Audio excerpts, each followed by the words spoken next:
کار رسانه‌ای است که برخی از رسانه‌ها انجام دادن.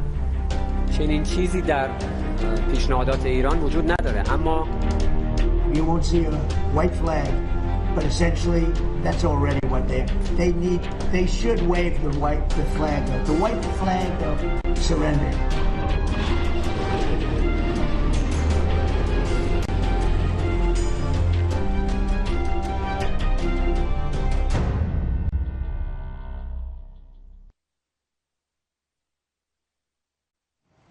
Saudara, Hizbullah merilis video yang menunjukkan operasi drone FPV yang diluncurkan dari Lebanon Selatan menargetkan tank Markava Israel di kota perbatasan Alcantara.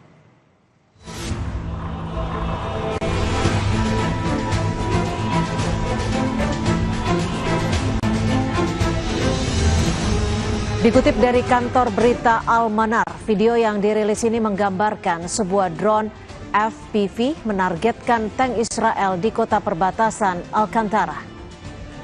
Video menunjukkan drone tersebut menghantam bagian belakang tank yang meledak tak lama kemudian.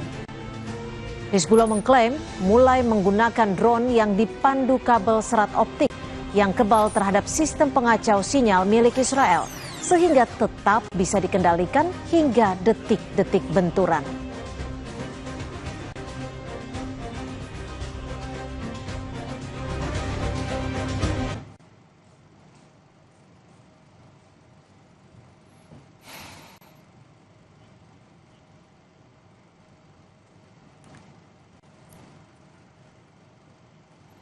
Tak hanya drone, milisi Hizbullah juga merilis video peluncuran rudal dengan target kendaraan militer Israel yang sedang bergerak melalui gang-gang sempit di Al-Bayada, Lebanon Selatan.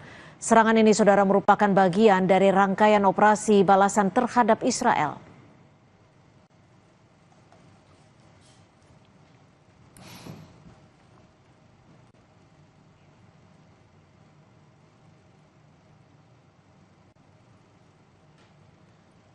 Serangan Hizbullah dibalas Israel dengan menyasar sejumlah anggota milisi. Israel mengerahkan drone-nya dalam serangan terhadap 2 milisi yang tengah mengendarai sepeda motor di Lebanon Selatan. Terlihat drone mengikuti sepeda motor itu dan kemudian menghancurkannya.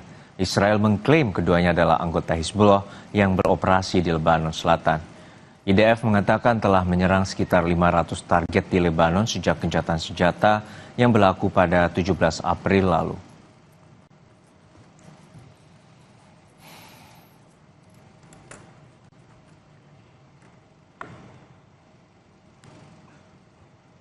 Amerika Serikat dan sejumlah negara Teluk mengusulkan resolusi baru Dewan Keamanan PBB yang dirancang untuk mengecam Iran karena memblokade Selat Hormuz.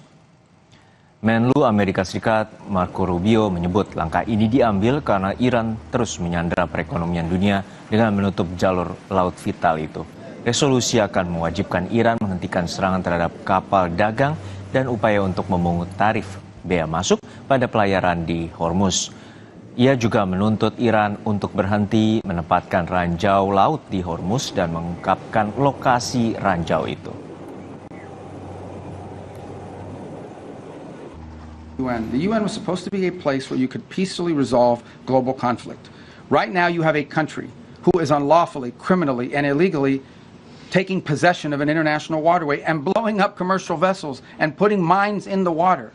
I don't know if people appreciate how outrageous this is, how unacceptable it is that any country would fire and try to sink commercial vessels or put mines in the water. Both of these things are illegal.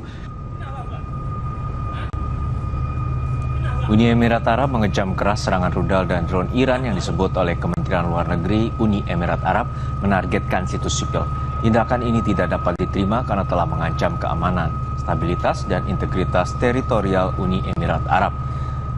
Uni Emirat Arab memiliki hak penuh dan syah untuk menanggapi serangan itu. Sebelumnya, pada hari Senin, beberapa serangan rudal dan drone menghantam UEA, termasuk zona industri minyak Fujairah, melukai 3 warga negara India. Kemenhan UEA mengatakan sistem pertahanan udaranya mencegat 12 rudal, 3 rudal jelajah, dan 4 drone yang diluncurkan dari Iran.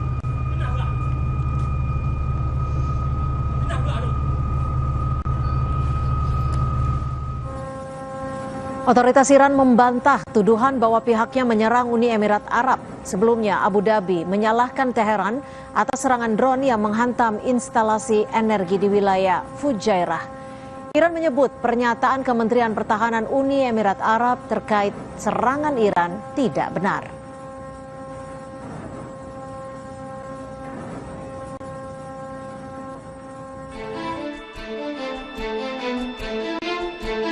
Presiden Amerika Serikat Donald Trump meremehkan kemampuan militer Iran dan menyebut Teheran seharusnya mengibarkan bendera putih tanda menyerah.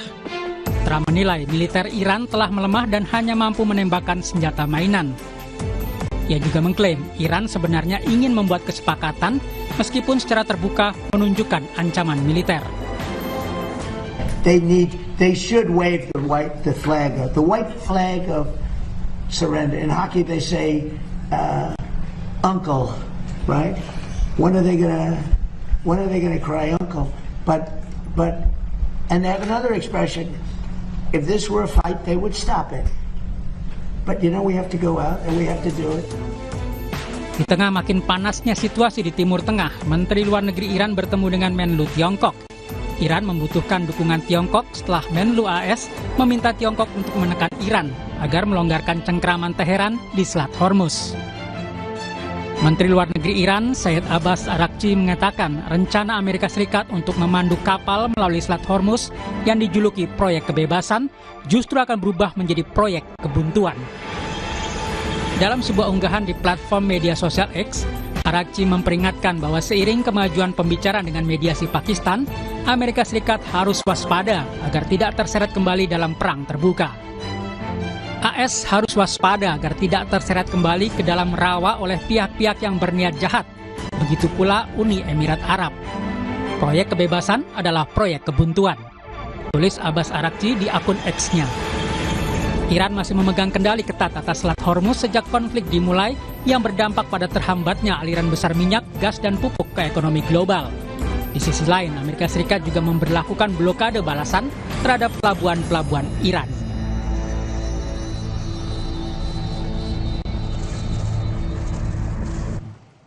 Usai jeda, saudara, Wakil Presiden Gibran Rakabuming mengecam kasus dugaan kekerasan seksual terhadap santriwati di Pati, Jawa Tengah. Peristiwa itu dinilai tidak dapat ditoleransi.